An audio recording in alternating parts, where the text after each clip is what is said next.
Aisyah binti Abu Bakar. Rasulullah Shallallahu Alaihi Wasallam membuka lembaran kehidupan rumah tangganya dengan Aisyah yang telah banyak dikenal.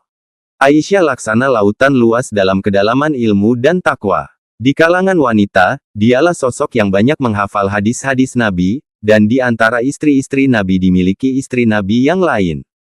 Ayahnya adalah sahabat dekat Rasulullah yang menemani beliau hijrah. Berbeda dengan istri Nabi yang lain, kedua orang tua Aisyah melakukan hijrah bersama Rasulullah. Ketika wahyu datang kepada Rasulullah, Jibril membawa kabar bahwa Aisyah adalah istrinya di dunia dan akhirat, sebagaimana diterangkan di dalam hadis riwayat Tirmidzi dari Aisyah. Jibril datang membawa gambarnya pada sepotong sutera hijau kepada Nabi Shallallahu Alaihi Wasallam, lalu berkata, "Ini adalah istrimu di dunia dan akhirat." Dialah yang menjadi sebab atas turunnya firman Allah yang menerangkan kesuciannya dan membebaskannya dari fitnah orang-orang munafik. Nasab dan masa kecil Aisyah. Aisyah adalah putri Abdullah bin Quhafah bin Amir bin Amr bin Ka'ab bin Sa'ad bin Tamim bin Marah bin Ka'ab bin Luay, yang lebih dikenal dengan nama Abu Bakar As-Shiddiq dan berasal dari suku Quraisy At-Taimiyah Al-Makkiyah. Ayahnya adalah As-Shiddiq dan orang pertama yang mempercayai Rasulullah ketika terjadi Isra, Miraj, saat orang-orang tidak mempercayainya. Menurut riwayat, ibunya bernama Ummu Ruman. Akan tetapi, riwayat-riwayat lain mengatakan bahwa ibunya adalah Zainab atau Wa'id binti Amir bin Uwaimir bin Abdi Syams. Aisyah pun digolongkan sebagai wanita pertama yang masuk Islam, sebagaimana perkataannya, "Sebelum aku berakal, kedua orang tuaku sudah menganut Islam." Ummu Ruman memberikan dua orang anak kepada Abu Bakar, yaitu Abdurrahman dan Aisyah. Anak ianya, yaitu Abdullah dan Asma, berasal dan Katlah binti Abdul Uzza, istri pertama yang dia nikahi pada masa jahiliyah. Ketika masuk Islam, Abu Bakar menikahi Asma binti Umais yang kemudian melahirkan Muhammad, juga menikahi Habibah binti Khorijah yang melahirkan Ummu Kulsum. Aisyah dilahirkan 4 tahun sesudah Nabi diutus menjadi Rasulullah. Ketika dakwah Islam dihambat oleh orang-orang musyrik, Aisyah melihat bahwa ayahnya menanggung beban yang sangat besar. Semasa kecil dia bermain-main dengan lincah, dan ketika dinikahi Rasulullah usianya belum genap 10 tahun. Dalam sebagian besar riwayat disebutkan bahwa Rasulullah membiarkannya bermain-main dengan teman-temannya. Pernikahan yang penuh berkah. 2 tahun setelah wafatnya Khadijah radhiyallahu anha datang wahyu kepada Nabi Shallallahu Alaihi Wasallam untuk menikahi Aisyah. Setelah itu Rasulullah berkata kepada Aisyah, "Aku melihatmu dalam tidurku 3 malam berturut-turut. Malaikat mendatangiku dengan membawa gambarmu pada selembar sutera seraya berkata, 'Ini adalah istrimu.' Ketika aku membuka tabirnya, tampaklah wajahmu. Kemudian aku berkata kepadanya, 'Jika ini benar dari Allah, niscaya akan terlaksana.'" Mendengar kabar itu, Abu Bakar dan istrinya sangat senang, terlebih lagi ketika Rasulullah setuju menikahi putri mereka, Aisyah. Beliau mendatangi rumah mereka dan berlangsunglah pertunangan yang penuh berkah itu. Setelah pertunangan itu, Rasulullah Shallallahu Alaihi Wasallam hijrah ke Madinah bersama para sahabat, sementara istri-istri beliau ditinggalkan di Mekah.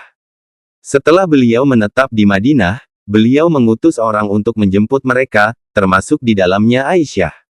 Karena cuaca buruk yang melanda Madinah, Aisyah sakit keras dan badannya menyusut seperti juga dialami orang-orang muhajirin. Menyaksikan hal itu, Rasulullah berdoa, "Ya Allah, jadikanlah kami sebagai orang yang mencintai Madinah sebagaimana cinta kami kepada Mekah, atau bahkan lebih lagi. Sembuhkanlah penghuninya dan penyakit. Berikanlah keberkahan kepada kami dalam timbangan dan takarannya. Lindungilah kami dan penyakit, dan alihkanlah penyakit itu ke Jufah." Allah mengabulkan doa Rasulullah, dan cuaca berangsur membaik, sehingga hilanglah penyakit yang melanda kaum muhajirin. Aisyah pun sembuh dan bersiap-siap menghadapi hari pernikahan dengan Rasulullah Shallallahu Alaihi Wasallam. Dengan izin Allah menikahlah Aisyah dengan mas kawin 500 dirham. Ketika ditanya oleh Abu Salamah bin Abdurrahman tentang jumlah mahar yang diberikan Rasulullah, Aisyah menjawab, "Mahar Rasulullah kepada istri-istrinya adalah 12 uqiyah dan 1 nasi. Tahukah kamu 1 nasi itu?" Dijawab, "Tidak." Kemudian lanjut Aisyah, 1 nasi itu sama dengan setengah uqiyah, yaitu 500 dirham. Maka inilah mahar Rasulullah terhadap istri-istri beliau. Hadis riwayat Muslim. Istri kecintaan Rasulullah Shallallahu Alaihi Wasallam. Aisyah tinggal di kamar yang berdampingan dengan Masjid Nabawi. Di kamar itulah wahyu banyak turun, sehingga kamar itu disebut juga sebagai tempat turunnya wahyu. Di hati Rasulullah, kedudukan Aisyah sangat istimewa, dan itu tidak dialami oleh istri-istri beliau yang lain.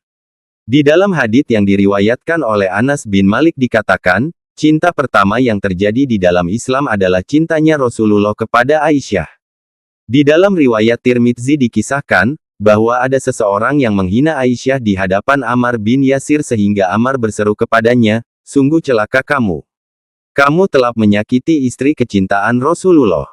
Selain itu ada juga kisah lain yang menunjukkan besarnya cinta Nabi kepada Aisyah, dan itu sudah diketahui oleh kaum muslimin saat itu. Oleh karena itu, kaum muslimin senantiasa menanti-nanti datangnya hari giliran Rasulullah pada Aisyah sebagai hari untuk menghadiahkan sesuatu kepada Nabi Shallallahu Alaihi Wasallam. Keadaan seperti itu menimbulkan kecemburuan di kalangan istri Rasulullah lainnya. Tentang hal itu Aisyah pernah berkata, "Orang-orang berbondong-bondong memberi hadiah pada hari giliran Rasulullah padaku. Karena itu, teman-temanku istri Nabi yang lainnya berkumpul di tempat Ummu Salamah. Mereka berkata, 'Hai Ummu Salamah, demi Allah, orang-orang berbondong-bondong memberikan hadiah pada hari giliran Rasulullah di rumah Aisyah, sedangkan kita juga ingin memperoleh kebaikan sebagaimana yang diinginkan oleh Aisyah.'